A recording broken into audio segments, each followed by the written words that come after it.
Welcome back to another video. ഇത് നമ്മൾ topic number 10 ആണ് കേട്ടോ എടുക്കുന്നത്. ടോപ്പിക് നമ്പർ 10ലേക്ക് നമ്മൾ എത്തിയിട്ടുണ്ട്. ടോപ്പിക് നമ്പർ 10 എന്ന് പറയുമ്പോൾ അതിലേതാ വരുന്നത്? ബലം, പ്രവൃത്തി, അതൊക്കെയാണ്. ബലം, പ്രവൃത്തി, ഊർജം, പവർ. ഈ ഒരു ടോപ്പിക് നമ്പർ 10ൽ ഏറ്റവും ആദ്യം നമ്മൾ പഠിക്കേണ്ടത് ഈ 5th സ്റ്റാൻഡേർഡ് ഓൾഡ് SCERT-യിൽ ഇത്തിരി ശക്തി ഒത്തിരി ജോലി എന്ന് പറഞ്ഞിട്ടൊരു ചാപ്റ്റർ ഉണ്ട്. ഓക്കെ, കുഞ്ഞു മക്കൾക്കുള്ളത് ആയതുകൊണ്ട് തന്നെ അതിൽ ഒരുപാട് പോയിന്റ്സ് ഒന്നുമില്ല. എന്നാൽ ഏറ്റവും ബേസിക് ആയിട്ട് നമ്മൾ അറിഞ്ഞിരിക്കേണ്ട ഉത്തോലകങ്ങളുമായി ബന്ധപ്പെട്ടിട്ടുള്ള കാര്യങ്ങൾ, എന്താണ് എഫേർട്ട്, എന്താണ് ഫൽക്രം, എന്താണ് റെസിസ്റ്റൻസ്, അങ്ങനത്തെ കാര്യങ്ങൾ ഏറ്റവും ബേസിക് ആയിട്ട് നമ്മൾ അറിഞ്ഞിരിക്കേണ്ട കാര്യങ്ങൾ അതിലുള്ളത്. അപ്പൊ ഈ ഒരു ചാപ്റ്റർ നമ്മൾ ഓൾറെഡി കവർ ചെയ്തിട്ടുള്ളതാണ്. ഓക്കെ, കുറച്ചും കൂടിയൊക്കെ അഡീഷണൽ പോയിന്റ്സ് ചേർത്തിട്ട് ഇത് ഓൾറെഡി നമ്മൾ ചെയ്തിട്ടുണ്ട്. അപ്പോൾ ഈ ഒരു ക്ലാസ്, ഈ ഇത്തിരി ശക്തി ഒത്തിരി ജോലി എന്ന് പറഞ്ഞ് നമ്മൾ അപ്ലോഡ് ചെയ്തിരിക്കുന്ന ആ ഒരു ക്ലാസ് കണ്ടിട്ട് വേണം നിങ്ങൾ ഇതിലേക്ക് വരാൻ വേണ്ടിയിട്ട്. ഇപ്പൊ SCERT സീരീസിന്റെ ആ ഒരു പ്ലേലിസ്റ്റിലേക്ക് ഞാൻ ഈ ചാപ്റ്റർ ഒന്ന് മാറ്റിയിട്ടുണ്ട്. ഓൾറെഡി ഇത് വേറൊരു പ്ലേലിസ്റ്റിലായിരുന്നു കിടന്നിരുന്നത്. ഇത് ഞാൻ നമ്മുടെ ഈ ഒരു SCERT ഫിസിക്സ് എന്ന് പറയുന്ന ആ ഒരു SCERT സീരീസിന്റെ പ്ലേലിസ്റ്റിലേക്ക് ചെയ്തിട്ടുണ്ട്. അപ്പൊ നിങ്ങൾ അത് കണ്ടിട്ട് വേണം ഈ ക്ലാസ് കാണാൻ. ഈ ക്ലാസ് ഏതാണ്? ഇത് 8th സ്റ്റാൻഡേർഡ് ഓൾഡ് SCERT-ലെ ബലം എന്ന് പറയുന്ന ചാപ്റ്റർ ആണ്. ഓക്കെ, അപ്പൊ ഞാൻ ഓൾറെഡി പറഞ്ഞ ആ ഒരു ചാപ്റ്റർ 5th സ്റ്റാൻഡേർഡിൽ കണ്ടിട്ട് വേണം നിങ്ങൾ ഇങ്ങോട്ട് വരാൻ. ആ ചാപ്റ്റർ കാണാനുള്ള ലിങ്ക് നമ്മുടെ ഫസ്റ്റ് കമന്റ് ആയിട്ട് കിടക്കുന്നുണ്ട്. മനസ്സിലായോ? ഇനി നമ്മൾ ക്ലാസ്സിലോട്ട് വരാം. അപ്പൊ ഇന്ന് നമ്മൾ പഠിക്കുന്നത് ഈ 8th സ്റ്റാൻഡേർഡ് ഓൾഡ് SCERT-ലെ ബലം എന്ന് പറയുന്ന ഒരു ചാപ്റ്റർ ആണ്. ഓക്കെ, അപ്പൊ ഇതിലെ കണ്ടന്റുകൾ നമ്മൾ മറ്റു പല ചാപ്റ്റേഴ്സിലായിട്ട് ഓൾറെഡി ഇങ്ങനെ കവർ ചെയ്ത് വരുന്ന അതിൽ നമ്മൾ പഠിച്ചിട്ടുള്ളതാണ്. എന്തായാലും നമുക്ക് നോക്കാം എന്തൊക്കെ കാര്യങ്ങളാണ് പഠിക്കേണ്ടതെന്ന്. കണ്ടോ, ഇവിടെ ബലം കൊടുക്കുന്ന ഓരോ സന്ദർഭങ്ങളൊക്കെയാണ് പിക്ചറിൽ തന്നിട്ടുള്ളത്. അപ്പോൾ ഇവിടുത്തെ ഇമ്പോർട്ടൻ്റ് ആയിട്ടുള്ള പോയിന്റുകൾ എന്തൊക്കെയാണെന്ന് നോക്കാം. നമുക്കറിയുന്ന ഒരു കാര്യമാണ് ബലത്തിന്റെ യൂണിറ്റ് ന്യൂട്ടൺ ആണ്. അത് ക്യാപിറ്റൽ ലെറ്റർ N കൊണ്ടാണ് ഇൻഡിക്കേറ്റ് ചെയ്യുന്നത്, അല്ലെ? ബലം എന്ന് പറയുന്നത് എന്താണ്? ഒരു പുഷ് അല്ലെങ്കിൽ ഒരു പുള്ളാണ്, ഒരു തള്ളൽ അല്ലെങ്കിൽ ഒരു വലിക്കൽ. അതാണ് ബലം എന്ന് പറയുന്നത്. ബലം എന്ന് പറഞ്ഞാൽ ഈ തള്ളലും വലിക്കലും മാത്രമല്ല, ഏറ്റവും ബേസിക് ആയിട്ടുള്ള ഡെഫിനേഷൻ എന്ന് പറഞ്ഞാൽ force is A push or pull എന്ന് നമുക്ക് ഡിഫൈൻ ചെയ്യാം.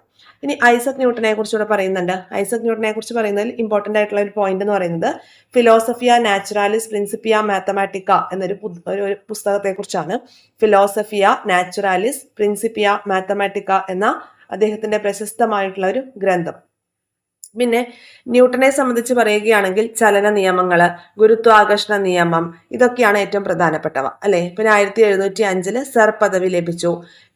ഇത്തരം കാര്യങ്ങളാണ് ഇവിടെ ഈ ഒരു ചാപ്റ്ററിൽ തന്നിട്ടുള്ളൂ കേട്ടോ. ന്യൂട്ടനെ കുറിച്ച്, ന്യൂട്ടനോടുള്ള ആദര സൂചകമായി ഐസക് ന്യൂട്ടനോടുള്ള ആദര സൂചകമായിട്ടാണ് ബലത്തിന്റെ യൂണിറ്റ് ന്യൂട്ടൺ എന്ന് കൊടുത്തിരിക്കുന്നത്.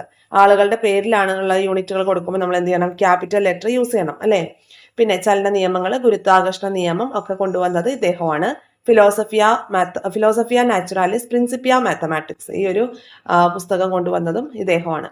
ഇനി ഒരു ന്യൂട്ടൺ ബലം എന്നത് എങ്ങനെയാണെന്ന് ഡിഫൈൻ ചെയ്തിരിക്കുകയാണ്. നോക്കിക്കോളൂ.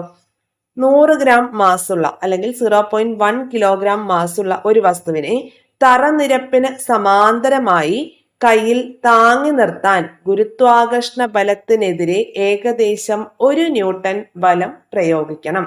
1 ന്യൂട്ടൺ ബലം എന്നാൽ 100 ഗ്രാം മാസുള്ള ഒരു വസ്തുവിനെ തറനിരപ്പിന് സമാന്തരമായി കയ്യിൽ താങ്ങി നിർത്താൻ ഗുരുത്വാകർഷണത്തിനെതിരായിട്ട് കൊടുക്കേണ്ട ബലം, അതിനെയാണ് 1 ന്യൂട്ടൺ ബലം എന്ന് ഡിഫൈൻ ചെയ്തിരിക്കുന്നത്.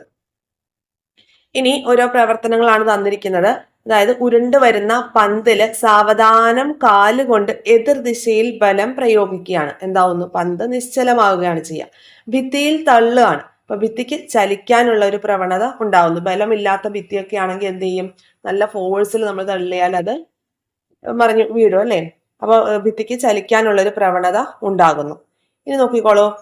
ഒരു വസ്തുവിന്റെ ആകൃതിക്കോ വലുപ്പത്തിനോ വ്യാപ്തത്തിനോ നിശ്ചലാവസ്ഥയ്ക്കോ ചലനാവസ്ഥയ്ക്കോ മാറ്റം വരുത്തുകയോ അതിനുള്ള പ്രവണത ഉളവാക്കുകയോ ചെയ്യുന്നത് എന്താണോ അതിനെയാണ് ബലം എന്ന് പറയുന്നത്. ഏറ്റവും ആദ്യം നമ്മൾ ഡിഫൈൻ ചെയ്തത് എന്താ? Force is A push or pull എന്ന് നമ്മൾ ഡിഫൈൻ ചെയ്തു. ഒരു ഉന്തലോ അല്ലെങ്കിൽ ഒരു തള്ളലോ ഒക്കെയാണ് ബലം എന്ന് ആദ്യം പറഞ്ഞു. കുറച്ചുകൂടെ ഡീറ്റെയിൽ ആയിട്ട് പറയുകയാണ്. ഒരു വസ്തുവിന്റെ ആകൃതിക്കോ അല്ലെങ്കിൽ അതിന്റെ വലുപ്പത്തിനോ വ്യാപ്തത്തിനോ നിശ്ചലാവസ്ഥയ്ക്കോ ചലനാവസ്ഥയ്ക്കോ ഒക്കെ മാറ്റം വരുത്തുവാനുള്ള പ്രവണത അല്ലെങ്കിൽ ആ ഒരു മാറ്റം വരുത്താനുള്ള കഴിവ്, അതിനെ നമുക്ക് എന്ത് പറയാം? ബലം എന്ന് ഡിഫൈൻ ചെയ്യാം. ഇനി വിവിധ തരം ബലങ്ങളുണ്ട്. മനുഷ്യനും മറ്റു ജീവികളും പ്രവൃത്തി ചെയ്യാൻ ഉപയോഗിക്കുന്നത് അവരുടെ പേശീബലമാണ്, മസ്കുലാർ ഫോഴ്സ് ആണ്. ഇപ്പൊ ഒരു പെണ്ണെടുത്ത് നമ്മൾക്ക് പേശീബലം എന്നൊന്ന് എഴുതണം. എങ്ങനെ എഴുതുന്നത്? നമ്മളുടെ എന്താണ് ഒരു പ്രവൃത്തി ചെയ്യാൻ വേണ്ടി നമ്മൾ ചെറിയ ആ പെന്നിൽ നമ്മൾ കൊടുക്കുന്ന ഒരു ഫോഴ്സ് ആണ് അല്ലേ, നമ്മുടെ മസിൽസ് യൂസ് ചെയ്യുന്ന ഫോഴ്സ് ഉപയോഗിച്ചിട്ടാണ് നമ്മൾ അത് ചെയ്യുന്നത്. അപ്പൊ പേശീബലം ഒരു തരം ബലമാണ്. അടുത്തത് കാന്തിക ബലം അല്ലെങ്കിൽ മാഗ്നറ്റിക് ഫോഴ്സ് ആണ്. കാന്തത്തിന് ആകർഷണ വികർഷണ സ്വഭാവമുണ്ട്. അപ്പൊ കാന്തം പ്രയോഗിക്കുന്ന ആ ഒരു ബലത്തെയാണ് കാന്തിക ബലം എന്ന് പറയുന്നത്. അതുപോലെ സ്ഥിത വൈദ്യുത ബലം ഇലക്ട്രോസ്റ്റാറ്റിക് ഫോഴ്സ് എന്താണ്? മുടിയിൽ ഉരസിയ പ്ലാസ്റ്റിക് പേനയ്ക്ക് ചെറിയ കടലാസ് കഷ്ണങ്ങളെ ആകർഷിക്കാൻ കഴിയുന്നത് എന്തുകൊണ്ടാണ്? സ്ഥിത വൈദ്യുത ബലമാണ്. നമ്മൾ കഴിഞ്ഞ ചാപ്റ്ററിൽ പഠിച്ചില്ലേ? ഓക്കെ, മുടിയിൽ ഉരസിയ പ്ലാസ്റ്റിക് പേന അല്ലെങ്കിൽ ഒരു സ്കെയില് ചെറിയ കടലാസ് കഷ്ണങ്ങളെ ആകർഷിക്കുന്നുണ്ട്. എന്തുകൊണ്ടാണ്? അതിന്റെ സ്ഥിത വൈദ്യുത ബലം അല്ലെങ്കിൽ ഇലക്ട്രോസ്റ്റാറ്റിക് ഫോഴ്സ് കൊണ്ടാണ്. ഇനി ഗുരുത്വാകർഷണ ബലം. പ്രപഞ്ചത്തിലെ വസ്തുക്കൾ തമ്മിൽ ഒരു ആകർഷണ ബലമുണ്ട്. അതെന്തുകൊണ്ടാണ്? ഗുരുത്വാകർഷണ ബലം കാരണമാണ് അല്ലെ, ഗുരുത്വാകർഷണ ബലം. ഇനി ചലനവുമായി ബന്ധപ്പെട്ട ബലം ഏതാണ്? യാന്ത്രിക ബലം അല്ലെങ്കിൽ മെക്കാനിക്കൽ ഫോഴ്സ് ആണ്. ഇനി ഘർഷണ ബലം നമ്മൾ പഠിച്ചിരുന്നല്ലോ, ഘർഷണ ബലം അല്ലെങ്കിൽ ഫ്രിക്ഷണൽ ഫോഴ്സ്. അതെന്താണ്? ഒരു വസ്തുവിന് മുകളിലൂടെ മറ്റൊരു വസ്തു നീങ്ങുമ്പോൾ വസ്തുക്കളുടെ ചലനത്തെ തടസ്സപ്പെടുത്തുന്ന ബലമാണ് ഘർഷണ ബലം അല്ലെ. ഒരു വസ്തുവിന് മുകളിലൂടെ മറ്റൊരു വസ്തു നീങ്ങുമ്പോൾ വസ്തുക്കളുടെ ചലനത്തെ തടസ്സപ്പെടുത്തുന്ന ബലം ഏതാണ്? ഘർഷണ ബലമാണ്. ഇതൊന്നും കൂടാതെ ഇനിയും ബലങ്ങളുണ്ട്. അപ്പൊ കുറച്ച് ബലങ്ങളാണ് നമുക്ക് തന്നിട്ടുള്ളത്. ഇനി ഈ ബലങ്ങളെ നമുക്ക് രണ്ടായി ഡിവൈഡ് ചെയ്യാം. എങ്ങനെ? സമ്പർക്ക ബലം എന്നും സമ്പർക്ക രഹിത ബലം എന്നും ക്ലാസിഫൈ ചെയ്യാം. സമ്പർക്ക ബലവും സമ്പർക്ക രഹിത ബലവും. അപ്പൊ എന്താണ് സമ്പർക്ക ബലം എന്ന് നോക്കാം. ഇവിടെ നോക്കൂ, ട്രോളി തള്ളുന്നു. അപ്പൊ വസ്തുക്കളുടെ പരസ്പര സ്പർശനം മൂലമാണെങ്കിൽ അതിനെ നമുക്ക് സമ്പർക്ക ബലം എന്ന് പറയാം. ഇനി വസ്തുക്കളുടെ പരസ്പര സ്പർശനം ഇല്ലാത്തതാണെങ്കിൽ നമുക്കതിനെ സമ്പർക്ക രഹിത ബലം എന്ന് പറയാം. വസ്തുക്കൾ തമ്മിൽ പരസ്പര സമ്പർക്കത്തിലൂടെ പ്രയോഗിക്കപ്പെടുന്ന ബലമാണ് എന്താ? സമ്പർക്ക ബലം അല്ലെങ്കിൽ കോണ്ടാക്ട് ഫോഴ്സ്. അങ്ങനെയാണെങ്കിൽ വസ്തുവുമായി സമ്പർക്കമില്ലാതെ ഒരു വസ്തുവിൽ പ്രയോഗിക്കുന്ന ബലമാണ് സമ്പർക്ക രഹിത ബലം. രണ്ട് ടൈപ്പ് ബലങ്ങൾ പഠിച്ചു. വസ്തുക്കൾ തമ്മിൽ പരസ്പര സമ്പർക്കത്തിലൂടെ പ്രയോഗിക്കുന്ന ബലമാണെങ്കിൽ സമ്പർക്ക ബലമാണ്. വസ്തുവുമായി സമ്പർക്കമില്ലാതെ ഒരു വസ്തുവിൽ പ്രയോഗിക്കുന്ന ബലത്തെ സമ്പർക്ക രഹിത ബലവും എന്ന് നമുക്ക് ഡിഫൈൻ ചെയ്യാം. ഇനി സമ്പർക്ക ബലത്തിനും സമ്പർക്ക രഹിത ബലത്തിനും കൂടുതൽ ഉദാഹരണങ്ങൾ കണ്ടെത്താനായിട്ട് കുട്ടികളോട് പറഞ്ഞിരിക്കുകയാണ്. ഫ്രിക്ഷണൽ ഫോഴ്സ് അല്ലെ, ഫ്രിക്ഷണൽ ഫോഴ്സ് അല്ലെ ഘർഷണ ബലം, റെസിസ്റ്റൻസ്, ഇതൊക്കെ സമ്പർക്ക ബലത്തിന് ഉദാഹരണമാണ്. ഇനി സമ്പർക്ക രഹിത ബലം എന്ന് പറയുമ്പോൾ ഇതൊക്കെ വരും. Gravitational force, magnetic force, electrostatic force, ഇതെല്ലാം സമ്പർക്ക രഹിത ബലത്തിന് ഉദാഹരണമാണ്. ഇനി നമുക്ക് ഫ്രിക്ഷണൽ ഫോഴ്സിനെ കുറിച്ച് നോക്കാം. ഫ്രിക്ഷണൽ ഫോഴ്സ് എന്ന് പറയുമ്പോൾ അറിയാലോ എന്താണ് ഫ്രിക്ഷണൽ ഫോഴ്സ്? ഒരു പ്രതലം മറ്റൊരു പ്രതലത്തിലൂടെ ചലിക്കുമ്പോഴോ ചലിക്കാൻ ശ്രമിക്കുമ്പോഴോ അവയുടെ ആപേക്ഷിക ചലനത്തെ എതിർക്കുന്ന തരത്തിൽ അവയ്ക്കിടയിൽ പ്രതലത്തിന് സമാന്തരമായി ഒരു ബലം അനുഭവപ്പെടുന്നു. ഇതാണ് ഘർഷണ ബലം. എന്താണ്? ഒരു പ്രതലം മറ്റൊരു പ്രതലത്തിലൂടെ ചലിക്കുമ്പോഴോ ചലിക്കാൻ ശ്രമിക്കുമ്പോഴോ അവയുടെ ആപേക്ഷിക ചലനത്തെ എതിർക്കുന്ന തരത്തിൽ അവയ്ക്കിടയിൽ പ്രതലത്തിന് സമാന്തരമായി ഒരു ബലം അനുഭവപ്പെടുന്നു. ഇതാണ് ഘർഷണ ബലം. അപ്പൊ ഇതൊക്കെ നമ്മൾ ഓൾറെഡി പഠിച്ചിട്ടുള്ള കാര്യമാണ്, ഈ ഘർഷണ ബലം ഒക്കെ അല്ലെ. ഘർഷണ ബലം തന്നെ ഡിഫറെന്റ് ടൈപ്സ് ഉണ്ട്. ഏതൊക്കെയാണ് നോക്കിക്കോളൂ. ഉരുളൽ ഘർഷണവും നിരങ്ങൽ ഘർഷണവും. ഒരു വസ്തു മറ്റൊരു വസ്തുവിന് മുകളിലൂടെ ഉരുട്ടി നീക്കുമ്പോൾ അനുഭവപ്പെടുന്ന ഘർഷണ ബലമാണ് ഉരുളൽ ഘർഷണം. ഒരു വസ്തു മറ്റൊരു വസ്തുവിന് മുകളിലൂടെ ഉരുട്ടി നീക്കുമ്പോൾ ഉരുളൽ ഘർഷണം. കണ്ടോ, ഇവിടെ ഈ ഒരു വുഡൻ പീസ് എന്താ ചെയ്യുന്നത്? ഉരുട്ടി നീക്കുകയാണ് അല്ലെ, ഉരുട്ടി നീക്കുകയാണ്. നോക്കിക്കോളൂ. ഇനി അടുത്തൊരു ഘർഷണം പറയുന്നത് എന്താണ്? നിരങ്ങൽ ഘർഷണം. ഒരു വസ്തു മറ്റൊരു വസ്തുവിന് മുകളിലൂടെ നിരക്കി നീക്കുമ്പോൾ അനുഭവപ്പെടുന്ന ഘർഷണമാണ് നിരങ്ങൽ ഘർഷണം. രണ്ട് ടൈപ്പ് ഘർഷണങ്ങൾ നമ്മൾ പഠിച്ചു, ഉരുളൽ ഘർഷണവും നിരങ്ങൽ ഘർഷണവും. ഇമ്പോർട്ടൻറ്റ് പോയിന്റ് ഇതാണ്. ഉരുളൽ ഘർഷണം നിരങ്ങൽ ഘർഷണത്തെക്കാൾ കുറവായിരിക്കും. ഉരുളൽ ഘർഷണം നിരങ്ങൽ ഘർഷണത്തെക്കാൾ കുറവായിരിക്കും. നോക്കിക്കോളൂ, ഇവിടെ ഒന്ന് ഉരുളൽ ഘർഷണമാണ്, ഒന്ന് ഉരുട്ടി നീക്കുകയാണ്, ഇത് നിരക്കി നീക്കുകയാണ്. അപ്പൊ ഈ ഉരുളൽ ഘർഷണം നിരങ്ങൽ ഘർഷണത്തെക്കാൾ കുറവായിരിക്കും എന്നുള്ള പോയിന്റ് ഓർത്ത് വെച്ചേക്കുക. സന്ദർഭങ്ങൾ തന്നിട്ടുണ്ട്. ഈ സന്ദർഭങ്ങൾ ഘർഷണത്തിന് ഗുണകരമാകുന്നതും ദോഷകരമാകുന്നതുമായ എന്ന രീതിയിൽ നമുക്ക് തരംതിരിക്കണം. ഓക്കെ, ഘർഷണം ഗുണകരമാകുന്നതും ദോഷകരമാകുന്നതുമായ സന്ദർഭങ്ങൾ. അപ്പൊ തീപ്പെട്ടിയിൽ ഉരയ്ക്കുന്നതും, അതുപോലെ വസ്തുക്കളെ പിടിക്കാൻ സാധിക്കുന്നതും, തറയിലൂടെ നടക്കാൻ സാധിക്കുന്നതും, വാഹനങ്ങളുടെ ടയറുകളിൽ ചാലുകൾ ഇടുന്നതുമെല്ലാം ഘർഷണം ഗുണകരമാകുന്ന സന്ദർഭങ്ങൾക്ക് ഉദാഹരണമാണ്. അതുപോലെ യന്ത്രങ്ങളുടെ തേയ്മാനം, പിന്നെന്താണ് ടയർ തേഞ്ഞു തീരുന്നത്, ഇന്ധന നഷ്ടം, ഇതെല്ലാം എന്താണ് നമുക്ക് ഗുണകരമല്ലാത്ത സന്ദർഭങ്ങളാണ് അല്ലെ. യന്ത്രങ്ങളുടെ തേയ്മാനം, ടയർ തേഞ്ഞു തീരുന്നത്, ഇന്ധന നഷ്ടം, അതുപോലെ യന്ത്രങ്ങളുടെ ക്ഷമത കുറയുന്നത്, ഇതെല്ലാം ഘർഷണത്തിന് ഗുണകരമല്ലാത്ത സന്ദർഭങ്ങളിൽ ഉൾപ്പെടുത്താൻ കഴിയുന്ന പോയിന്റ്സ് ആണ്. ഇനി ഇതേ ഘർഷണം കൊണ്ട് അപ്പോൾ ധാരാളം ഗുണങ്ങളും ഉണ്ട്, അതുപോലെ തന്നെ ദോഷങ്ങളും ഉണ്ടെന്ന് നമ്മൾ മനസ്സിലാക്കി. ഘർഷണം കുറയ്ക്കാനുള്ള മാർഗങ്ങൾ എന്തൊക്കെയാണെന്ന് ചോദിച്ചിട്ടുണ്ട്. ഘർഷണം കുറയ്ക്കാനുള്ള മാർഗങ്ങൾ എന്തൊക്കെയാണ്? ഫസ്റ്റ് പോയിന്റ്, ഇമ്പോർട്ടൻ്റ് ആയിട്ടുള്ള പോയിന്റാ. ഘർഷണം കുറയ്ക്കാൻ വേണ്ടിയിട്ട് വസ്തുക്കളുടെ ആകൃതി രൂപപ്പെടുത്തുന്നതിനെയാണ് ധാരാരേഖിതമാക്കൽ അല്ലെങ്കിൽ സ്ട്രീം ലൈനിങ് എന്ന് പറയുന്നത്. ധാരാരേഖിതമാക്കൽ. ഇനി അതുപോലെ കിണറ്റിൽ നിന്ന് വെള്ളം കോരാൻ ഉപയോഗിക്കുന്ന കപ്പിയിൽ നമ്മൾ എന്തിടാറുണ്ട്? എണ്ണ അല്ലെങ്കിൽ ഗ്രീസ് യൂസ് ചെയ്യാറുണ്ട് അല്ലെ, ആ ഒരു പ്രവൃത്തി എളുപ്പമാക്കാൻ വേണ്ടിയിട്ട്. അപ്പോൾ അതൊരു പോയിന്റ്. പിന്നെ അതുപോലെ തന്നെ സ്നേഹകങ്ങൾ, ഘർഷണം കുറയ്ക്കാൻ വേണ്ടി ഉപയോഗിക്കുന്ന വസ്തുക്കളാണ് സ്നേഹകങ്ങൾ. എണ്ണ, ഗ്രീസ്, ചില സമയത്ത് വെള്ളം സ്നേഹകമായി പ്രവർത്തിക്കാറുണ്ട് അല്ലെ. അതുപോലെ ഖരാവസ്ഥയിലുള്ള സ്നേഹകമാണ് ഗ്രാഫൈറ്റ്. ഖരാവസ്ഥയിലുള്ള സ്നേഹകമാണ് ഗ്രാഫൈറ്റ്. PYQ ആണ്. സ്നേഹകമായി ഉപയോഗിക്കുന്ന പദാർത്ഥങ്ങളാണ് വെളിച്ചെണ്ണ, ഗ്രീസ്, ഓയില്, ചില സമയങ്ങളിൽ ജലം ഉപയോഗിക്കാറുണ്ട്. അതുപോലെ ഗ്രാഫൈറ്റ് ഒരു ലൂബ്രിക്കൻ്റ് ആണ്. അപ്പോൾ എന്താണ്, ഘർഷണം കുറയ്ക്കാൻ വേണ്ടി ഉപയോഗിക്കുന്ന വസ്തുക്കളെയാണ് നമ്മൾ എന്ത് പറയുന്നത്? സ്നേഹകങ്ങൾ എന്ന് പറയുന്നത്. സ്നേഹകങ്ങൾ അല്ലെങ്കിൽ ലൂബ്രിക്കൻസ് എന്ന് പറയുന്നത്. ഗ്രാഫൈറ്റ് ഒരു ഖരാവസ്ഥയിലുള്ള സ്നേഹകമാണ്. ഓർത്ത് വെക്കണം, ഇത് മുമ്പ് ചോദിച്ചിട്ടുണ്ട് കേട്ടോ. ചലയന്ത്രഭാഗങ്ങളുടെ സമ്പർക്കത്തിൽ വരുന്ന പ്രതലങ്ങൾക്കിടയിൽ ഘർഷണം കുറയ്ക്കുന്നതിന് വേണ്ടിയിട്ട് ബെയറിങ്സ് ഉപയോഗിക്കുന്നുണ്ട് അല്ലെ, ബെയറിങ്സ്. അതുപോലെ നിരങ്ങൽ ഘർഷണത്തെക്കാൾ കുറവാണ് ഉരുളൽ ഘർഷണം എന്ന തത്വമാണ് ഇവിടെ പ്രയോജനപ്പെടുത്തിയിരിക്കുന്നത്. നിരങ്ങൽ ഘർഷണത്തെക്കാൾ കുറവാണ് ഉരുളൽ ഘർഷണം എന്ന തത്വമാണ് ഇവിടെ പ്രയോജനപ്പെടുത്തിയിരിക്കുന്നത്. അതുപോലെ ഘർഷണം കുറയ്ക്കാനുള്ള മറ്റു മാർഗങ്ങളാണ് പ്രതലങ്ങൾ മിനുസപ്പെടുത്തുന്നത്.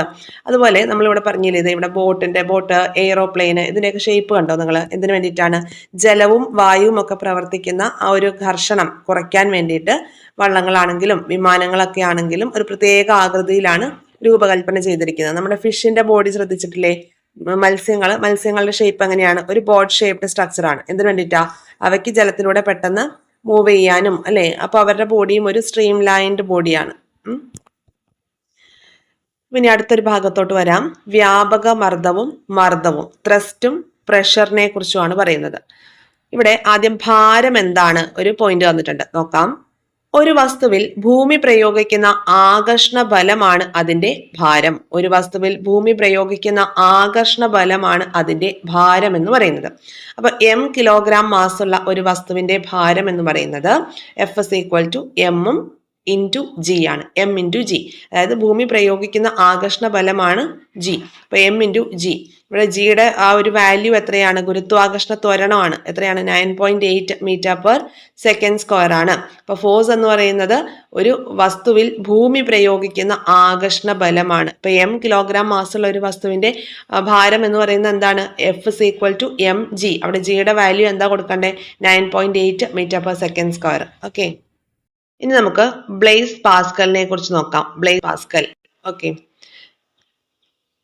നോക്കിക്കോളൂ. മർദ്ദത്തിന്റെ യൂണിറ്റ് എന്നത് ന്യൂട്ടൺ മീറ്റർ സ്ക്വയർ ആണ്. ന്യൂട്ടൺ മീറ്റർ സ്ക്വയറിനെയാണ് പാസ്കൽ എന്ന് അറിയപ്പെടുന്നത്. ന്യൂട്ടൺ മീറ്റർ സ്ക്വയറിനെ പാസ്കൽ എന്നറിയപ്പെടുന്നു. അപ്പോൾ ഈ പാസ്കൽ എന്ന ഈ ഒരു യൂണിറ്റ് കൊടുത്തിരിക്കുന്നത് ബ്ലെയ്സ് പാസ്കലിനോടുള്ള ആദരസൂചകമായിട്ടാണ്. അപ്പോൾ ആരാണ് ബ്ലെയ്സ് പാസ്കൽ? 1623 ജൂൺ 19 ഫ്രാൻസിൽ ജനിച്ചു. ഗണിതശാസ്ത്രത്തിലും ഊർജ തന്ത്രത്തിലും നിരവധി സംഭാവനകൾ നൽകി. മർദ്ദത്തെ സംബന്ധിച്ച് ഇദ്ദേഹം കണ്ടെത്തിയ നിയമമാണ് പാസ്കൽ നിയമം എന്ന് അറിയപ്പെടുന്നത്. മർദ്ദത്തെ സംബന്ധിച്ച് ഇദ്ദേഹം കണ്ടെത്തിയ നിയമം പാസ്കൽ നിയമം എന്ന് അറിയപ്പെടുന്നു.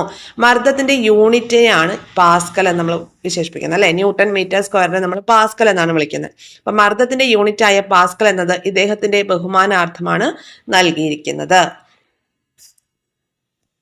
ഇവിടെ നോക്കിയേ, എന്താണ് മർദ്ദം? ഇവിടെ മർദ്ദം എന്താണെന്ന് ഡിഫൈൻ ചെയ്തിട്ടുണ്ട്. ഒരു പ്രതലത്തിൽ ലംബമായി അനുഭവപ്പെടുന്ന ഒരു പ്രതലത്തിൽ ലംബമായി അനുഭവപ്പെടുന്ന ആകെ ബലത്തെയാണ് വ്യാപക മർദ്ദം എന്ന് പറയുന്നത്. ഒരു പ്രതലത്തിൽ ലംബമായി അനുഭവപ്പെടുന്ന ആകെ ബലത്തെ വ്യാപക മർദ്ദമെന്നും യൂണിറ്റ് പരപ്പളവിൽ അനുഭവപ്പെടുന്ന വ്യാപക മർദ്ദത്തെ മർദ്ദമെന്നും പറയും. ഓക്കെ, ക്ലിയർ ആയോ? ഒരു പ്രതലത്തിൽ ലംബമായി അനുഭവപ്പെടുന്ന ആകെ ബലത്തെ വ്യാപക മർദ്ദമെന്നും യൂണിറ്റ് പരപ്പളവിൽ അനുഭവപ്പെടുന്ന വ്യാപക മർദ്ദത്തെ മർദ്ദമെന്നുമാണ് വിശേഷിപ്പിക്കുന്നത്. മർദ്ദം കാണാൻ എന്ത് ചെയ്താൽ മതി? വ്യാപക മർദ്ദം അറിയാമെങ്കിൽ വ്യാപക മർദ്ദം ഡിവൈഡഡ് ബൈ പരപ്പളവ്. യൂണിറ്റ് പരപ്പളവിൽ അനുഭവപ്പെടുന്ന വ്യാപക മർദ്ദമാണ് പ്രഷർ അല്ലെങ്കിൽ മർദ്ദം എന്ന് പറയുന്നത്. അപ്പൊ വ്യാപക മർദ്ദവും പരപ്പളവും അറിയാമെങ്കിൽ നമുക്കത് തമ്മിൽ ഡിവൈഡ് ചെയ്തിട്ട് മർദ്ദം കണ്ടെത്താനായിട്ട് സാധിക്കും. മർദ്ദത്തിന്റെ യൂണിറ്റ് ന്യൂട്ടൺ മീറ്റർ സ്ക്വയർ അല്ലെങ്കിൽ പാസ്കൽ ആണ്. ഇനി ഇവിടെ ഒരു ഇമ്പോർട്ടന്റ് പോയിന്റ് തന്നിട്ടുണ്ട്. ഒരു നിശ്ചിത ബലം പ്രയോഗിക്കുമ്പോൾ സമ്പർക്കത്തിൽ വരുന്ന പ്രതലത്തിന്റെ പരപ്പളവ് കൂടുമ്പോൾ മർദ്ദം കുറയുന്നു. ഇക്വേഷൻ കാണുമ്പോൾ തന്നെ നമുക്ക് അറിയാനായിട്ട് സാധിക്കും അല്ലേ? മർദ്ദം കൂടണമെങ്കിൽ വ്യാപക മർദ്ദം കൂടണം. വ്യാപക മർദ്ദം കൂടുവാണെങ്കിൽ മർദ്ദം കൂടും. പക്ഷെ പരപ്പളവ് കൂടുകയാണെങ്കിലോ മർദ്ദം കുറയുകയാണ് ചെയ്യുക അല്ലേ? അപ്പൊ അത് തന്നെയാണ് ഇവിടെ പറഞ്ഞിരിക്കുന്നത്. ഒരു നിശ്ചിത ബലം പ്രയോഗിക്കുമ്പോൾ സമ്പർക്കത്തിൽ വരുന്ന പ്രതലത്തിന്റെ പരപ്പളവ് കൂടുമ്പോൾ മർദ്ദം കുറയുന്നു. പരപ്പളവ് കൂടിയാൽ മർദ്ദം കുറയുന്നു. പരപ്പളവ് കുറയുമ്പോൾ മർദ്ദം കൂടുകയും ചെയ്യുന്നു. ഇവിടെ ഈ പോയിന്റ് വന്നിരിക്കുന്നുണ്ടോ? കത്തിയുടെ വായ്ത്തല കനം കുറച്ച് നിർമ്മിക്കുന്നു. കെട്ടിടങ്ങളുടെ അടിത്തറ വീതി കൂട്ടി നിർമ്മിക്കുന്നു. അതുപോലെ യുദ്ധ ടാങ്കുകളുടെയും അതുപോലെ മറ്റു വാഹനങ്ങളുടെയും ചക്രങ്ങൾ വീതി കൂടിയ ചങ്ങലകൾ കൊണ്ട് ബന്ധിപ്പിച്ചിരിക്കുന്നു. എന്താണ്? തുന്നൽ സൂചിയുടെ അഗ്രം കൂർത്തതായി നിർമ്മിച്ചിരിക്കുന്നു. ഇതൊക്കെ എന്തിനു വേണ്ടിയിട്ടാ? ഇതൊക്കെ ഈ പ്രതലത്തിന്റെ പരപ്പളവ് കുറയ്ക്കാൻ വേണ്ടിയിട്ട് ചെയ്യുന്ന കാര്യങ്ങളാണ്. അതായത് നമ്മൾ പറഞ്ഞു പ്രതലത്തിന്റെ പരപ്പളവ് കൂടുവാണെങ്കിൽ മർദ്ദം എന്ത് ചെയ്യും? കുറയുകയാണ് ചെയ്യാന്ന് പറഞ്ഞല്ലേ? അപ്പൊ അതുപോലെ പ്രതലത്തിന്റെ പരപ്പളവ് കൂട്ടിയോ കുറച്ചോ മർദ്ദത്തിൽ വ്യത്യാസം വരുത്താനായിട്ട് നമുക്ക് സാധിക്കും. അപ്പൊ ഈ ഒരു സിറ്റുവേഷനിലൊക്കെ ഈ ഒരു മർദ്ദം കൂട്ടാനും കുറയ്ക്കാനുമാണ് ഇത്തരത്തിലുള്ള രീതിയിലൊക്കെ ചെയ്തിരിക്കുന്നത് എന്നുള്ളത് ഓർത്ത് വെച്ചേക്കുക. പ്രതലത്തിന്റെ പരപ്പളവ് കൂട്ടിയോ കുറച്ചോ മർദ്ദത്തിൽ വ്യത്യാസം ക്രിയേറ്റ് ചെയ്യാനായിട്ട് സാധിക്കും. ഇനി ദ്രാവക മർദ്ദം എന്താണ്? എന്താണ് ദ്രാവക മർദ്ദം? ദ്രാവക രൂപത്തിന്റെ ഉയരം കൂടുന്നതനുസരിച്ച് അത് പ്രയോഗിക്കുന്ന മർദ്ദവും കൂടുന്നു. അതായത് ദ്രാവകങ്ങളിൽ അനുഭവപ്പെടുന്ന മർദ്ദം, അതാണ് ദ്രാവക മർദ്ദം. ദ്രാവകങ്ങളിൽ അനുഭവപ്പെടുന്ന മർദ്ദം അതിന് മുകളിലുള്ള ദ്രാവക രൂപത്തിന്റെ ഉയരത്തെ ആശ്രയിച്ചാണ് ഉണ്ടാവുക. അപ്പോ ദ്രാവക രൂപത്തിന്റെ ഉയരം കൂടുന്നതിനനുസരിച്ച് അതിൽ പ്രയോഗിക്കുന്ന മർദ്ദവും കൂടുന്നു. ദ്രാവക മർദ്ദത്തെ നമുക്ക് എങ്ങനെ ഡിഫൈൻ ചെയ്യാം? ഒരു ദ്രാവകം യൂണിറ്റ് പരപ്പളവിൽ പ്രയോഗിക്കുന്ന വ്യാപക മർദ്ദത്തെ ദ്രാവക മർദ്ദം എന്ന് പറയാം. ഒരു ദ്രാവകം യൂണിറ്റ് പരപ്പളവിൽ പ്രയോഗിക്കുന്ന വ്യാപക മർദ്ദത്തെ ദ്രാവക മർദ്ദം എന്നാണ് ഡിഫൈൻ ചെയ്തിരിക്കുന്നത്. ഈ ദ്രാവകങ്ങൾ അത് സ്ഥിതി ചെയ്യുന്ന പാത്രത്തിന്റെ എല്ലാ വശങ്ങളിലേക്കും ബലം പ്രയോഗിക്കുന്നുണ്ട്. ദ്രാവകങ്ങൾ അത് സ്ഥിതി ചെയ്യുന്ന പാത്രത്തിന്റെ എല്ലാ വശങ്ങളിലേക്കും ബലം പ്രയോഗിക്കുന്നുണ്ട്. അപ്പൊ ദ്രാവക രൂപത്തിന്റെ ഉയരം കൂടുന്നതിനനുസരിച്ച് അതിൽ പ്രയോഗിക്കുന്ന പ്രഷറും കൂടും. ഓക്കെ, അപ്പോ ദ്രാവക മർദ്ദത്തെ സ്വാധീനിക്കുന്ന ഘടകങ്ങൾ ഏതൊക്കെയാണ്? ദ്രാവക മർദ്ദത്തെ സ്വാധീനിക്കുന്ന ഘടകങ്ങൾ എന്ന് പറയുമ്പോൾ ഒന്ന് ദ്രാവക രൂപത്തിന്റെ ഉയരം അല്ലെങ്കിൽ അതിന്റെ ഹൈറ്റ്, ദ്രാവകത്തിന്റെ സാന്ദ്രത. ഈ രണ്ട് കാര്യങ്ങളാണ് ദ്രാവക മർദ്ദത്തെ സ്വാധീനിക്കുന്ന രണ്ട് ഫാക്ടേഴ്സ്. ഇനി ദ്രാവക രൂപത്തിന്റെ ഉയരം, ദ്രാവകത്തിന്റെ സാന്ദ്രത, ഗുരുത്വാകർഷണം മൂലമുള്ള ത്വരണം. ഓക്കെ, അപ്പോ ദ്രാവക രൂപത്തിന്റെ ഉയരം h, ദ്രാവകത്തിന്റെ സാന്ദ്രത d, ഗുരുത്വാകർഷണം മൂലമുള്ള ത്വരണം g ആണെങ്കിൽ ദ്രാവക മർദ്ദം നമുക്ക് എങ്ങനെ കാണാം? ദ്രാവക മർദ്ദം അല്ലെങ്കിൽ pressure equal to h × d × g ആയിരിക്കും. അതായത് ദ്രാവക രൂപത്തിന്റെ ഉയരം, പിന്നെ ദ്രാവകത്തിന്റെ സാന്ദ്രത, ദ്രാവകത്തിന്റെ ഗുരുത്വാകർഷണം മൂലമുള്ള ത്വരണം h × d × g ചെയ്യുമ്പോൾ നമുക്ക് എന്ത് കിട്ടും? ദ്രാവക മർദ്ദം കിട്ടും. ഇനി അന്തരീക്ഷ മർദ്ദം അല്ലെങ്കിൽ അറ്റ്മോസ്ഫിയറിക് പ്രഷറിനെ കുറിച്ചാണ് നോക്കുന്നത്. അറ്റ്മോസ്ഫിയറിക് പ്രഷർ അളക്കാനുള്ള ഉപകരണം ഏതാണ്? ബാരോമീറ്റർ ആണ് അല്ലെ? ബാരോമീറ്റർ ആണ്. ഓക്കെ, അപ്പോൾ ഭൂമിക്ക് ചുറ്റും വായുവിന്റെ ഒരു ആവരണമുണ്ട് അല്ലെങ്കിൽ ഒരു പുതപ്പുണ്ട്. അതിനെയാണ് നമ്മൾ എന്ത് പറയുക? അന്തരീക്ഷം എന്ന് പറയുക. അന്തരീക്ഷം. അന്തരീക്ഷ വായുവിന്റെ സാന്ദ്രത ഭൂമിയുടെ പ്രതലത്തിനടുത്ത് കൂടുതലും മുകളിലേക്ക് പോകുന്തോറും കുറവുമായിരിക്കും. അറിയാലോ നമുക്കത്, ജോഗ്രഫിയിലൊക്കെ നമ്മൾ പഠിച്ചിട്ടുള്ളതാ. അന്തരീക്ഷ വായുവിന്റെ സാന്ദ്രത ഭൂമിയുടെ പ്രതലത്തിനടുത്ത് കൂടുതലും മുകളിലേക്ക് പോകുന്തോറും കുറവുമായിരിക്കും. അപ്പൊ ഈ മുകളിലേക്ക് പോകുന്തോറും അന്തരീക്ഷ മർദ്ദം കുറയുമെന്ന് നമുക്ക് അറിയാം. മുകളിലേക്ക് പോകുന്തോറും അന്തരീക്ഷ മർദ്ദം കുറയും. ഭൂമിയുടെ ഉപരിതലത്തിൽ യൂണിറ്റ് പരപ്പളവിൽ അനുഭവപ്പെടുന്ന വായുയൂപത്തിന്റെ ഭാരമാണ് അന്തരീക്ഷ മർദ്ദം. അപ്പൊ അന്തരീക്ഷ മർദ്ദവും ഡിഫൈൻ ചെയ്തു. എങ്ങനെ? ഭൂമിയുടെ ഉപരിതലത്തിൽ യൂണിറ്റ് പരപ്പളവിൽ അനുഭവപ്പെടുന്ന വായുയൂപത്തിന്റെ ഭാരത്തെ അന്തരീക്ഷ മർദ്ദം എന്ന് ഡിഫൈൻ ചെയ്യാം. ഇപ്പോൾ അന്തരീക്ഷ മർദ്ദം പ്രയോജനപ്പെടുത്തുന്ന സന്ദർഭങ്ങളാണ് സ്ട്രോ ഉപയോഗിച്ച് ജ്യൂസ് കുടിക്കുന്നു. നമ്മൾ കഴിഞ്ഞ ദിവസമൊക്കെ ചർച്ച ചെയ്തതായി ഇതൊക്കെ അല്ലേ. അന്തരീക്ഷ മർദ്ദം അളക്കാം എന്ന് പറഞ്ഞു തന്നിട്ടുണ്ട്. എങ്ങനെയാണ് അന്തരീക്ഷ മർദ്ദം അളക്കുന്നത്? ഒരു ഇൻസ്ട്രുമെന്റ് യൂസ് ചെയ്തിട്ട് അല്ലേ. ആ ഇൻസ്ട്രുമെന്റ് പേരെന്താണ്? ബാരോമീറ്റർ ആണ്. അന്തരീക്ഷ മർദ്ദം അളക്കാൻ ഉപയോഗിക്കുന്ന ഉപകരണം ബാരോമീറ്റർ. ആരാ ബാരോമീറ്റർ കണ്ടുപിടിച്ചത്? പറയാമോ? കമന്റ് ബോക്സിൽ ഒന്ന് പറയുക, ആരാണ് ബാരോമീറ്റർ കണ്ടുപിടിച്ചതെന്ന്. കഴിഞ്ഞ ചാപ്റ്ററിൽ നമ്മൾ പഠിച്ചതാ. അപ്പൊ ഇവിടെ നമുക്ക് സ്റ്റാൻഡേർഡ് അറ്റ്മോസ്ഫറിക് പ്രഷർ എന്താന്ന് തന്നിട്ടുണ്ട്. സ്റ്റാൻഡേർഡ് അറ്റ്മോസ്ഫറിക് പ്രഷർ എങ്ങനെയാണ് സ്റ്റാൻഡേർഡ് അറ്റ്മോസ്ഫറിക് പ്രഷർ അല്ലെങ്കിൽ പ്രമാണ അന്തരീക്ഷ മർദ്ദത്തിനെ ഡിഫൈൻ ചെയ്തിരിക്കുന്നത് നോക്കാം. ഭൂമിയുടെ ഉപരിതലത്തിൽ സമുദ്രനിരപ്പിൽ യൂണിറ്റ് പരപ്പളവുള്ള വായുയൂപത്തിന്റെ ഭാരത്തെ ഒരു അന്തരീക്ഷ മർദ്ദമായിട്ടാണ് കണക്കാക്കുന്നത്. ഭൂമിയുടെ ഉപരിതലത്തിൽ സമുദ്രനിരപ്പിൽ യൂണിറ്റ് പരപ്പളവുള്ള വായുയൂപത്തിന്റെ ഭാരത്തിനെയാണ് ഒരു അന്തരീക്ഷ മർദ്ദമായിട്ട് കണക്കാക്കുന്നത്. ഇത് 0.76, ഈ അന്തരീക്ഷ മർദ്ദം എന്ന് പറയുന്നത് എന്തിനു തുല്യമാണ്? 0.76 മീറ്റർ ഉയരവും അതുപോലെ 1 മീറ്റർ സ്ക്വയർ പരപ്പളവുമുള്ള ഒരു രസയൂപത്തിന്റെ അല്ലെങ്കിൽ ഒരു മെർക്കുറി ട്യൂബിന്റെ ഭാരത്തിന് തുല്യമായിരിക്കും. ഇതിനെയാണ് പ്രമാണ അന്തരീക്ഷ മർദ്ദം അല്ലെങ്കിൽ സ്റ്റാൻഡേർഡ് അറ്റ്മോസ്ഫറിക് പ്രഷർ എന്ന് പറയുന്നത്. അതായത് ഒരു അന്തരീക്ഷ മർദ്ദം എന്താന്ന് നമ്മൾ പറഞ്ഞു. എന്താണ്? ഭൂമിയുടെ ഉപരിതലത്തില് സമുദ്രനിരപ്പിൽ യൂണിറ്റ് പരപ്പളവുള്ള വായുയൂപത്തിന്റെ ഭാരം, അതാണ് ഒരു അന്തരീക്ഷ മർദ്ദം. അത് എന്തിനു തുല്യമായിരിക്കും? ഒരു അന്തരീക്ഷ മർദ്ദം എന്ന് പറയുന്നത് 0.76 മീറ്റർ ഉയരവും അതുപോലെ 1 മീറ്റർ സ്ക്വയർ പരപ്പളവുമുള്ള ഒരു മെർക്കുറി ട്യൂബിനെയാണ് രസയൂപം എന്ന് പറയുന്നത്. രസയൂപത്തിന്റെ ഭാരത്തിന് തുല്യമായിരിക്കും. ഇതിനെയാണ് പ്രമാണ അന്തരീക്ഷ മർദ്ദം അല്ലെങ്കിൽ സ്റ്റാൻഡേർഡ് അറ്റ്മോസ്ഫറിക് പ്രഷർ എന്ന് പറയുന്നത്. ക്ലിയർ ആയല്ലോ? ഇനി അന്തരീക്ഷ മർദ്ദത്തിന്റെ യൂണിറ്റ് ആണ് എന്ത്? ബാർ. അന്തരീക്ഷ മർദ്ദത്തിന്റെ യൂണിറ്റ് ആണ് ബാർ. അന്തരീക്ഷ മർദ്ദം അളക്കാനുള്ള ഉപകരണമാണ് ബാരോമീറ്റർ. ഓക്കെ, ഈ ഒരു ചാപ്റ്റർ ആണിത്. ഇത്രയും കാര്യങ്ങളാണ് ഈ ഒരു ചാപ്റ്ററിൽ നമുക്ക് പഠിക്കാനായിട്ടുള്ളത്. ഓക്കെ, അപ്പോൾ ഈ ഒരു ചാപ്റ്റർ കണ്ടു തീരുമ്പോൾ നിങ്ങൾ ഉറപ്പുവരുത്തണം 5th സ്റ്റാൻഡേർഡിലെ ഇത്തിരി ശക്തി ഒത്തിരി ജോലി എന്ന് പറയുന്ന ആ ഒരു ബേസിക് ആയിട്ടുള്ള ലെസൺ നിങ്ങൾ കണ്ടിട്ടുണ്ടെന്നുള്ളത് ഉറപ്പുവരുത്തുക. അതിന്റെ ലിങ്ക് ഫസ്റ്റ് കമന്റ് ആയിട്ട് കിടക്കുന്നുണ്ട്. അപ്പൊ അതുകൂടി നിങ്ങൾ കാണണം. ഇനി ഈ ഒരു ടോപ്പിക്കിൽ നമുക്ക് 2 ചാപ്റ്റേഴ്സും കൂടി 9th സ്റ്റാൻഡേർഡിൽ 2 ചാപ്റ്റേഴ്സ് കൂടി പഠിക്കാനായിട്ടുണ്ട്. അത് കഴിഞ്ഞ് ഇനി ന്യൂ SCERT സെക്കൻഡ് പാർട്ട് വരുമ്പോൾ, അതായത് ഒക്ടോബർ മാസത്തിലാണ് സെക്കൻഡ് പാർട്ട്. ഇതുവരെ വരാത്ത ക്ലാസ്സുകളുണ്ട്. 6, 8, 10 ക്ലാസ്സുകളിലെ പാർട്ട് 2 SCERT വരുന്നത് ഒക്ടോബർ മാസത്തിലാണ്.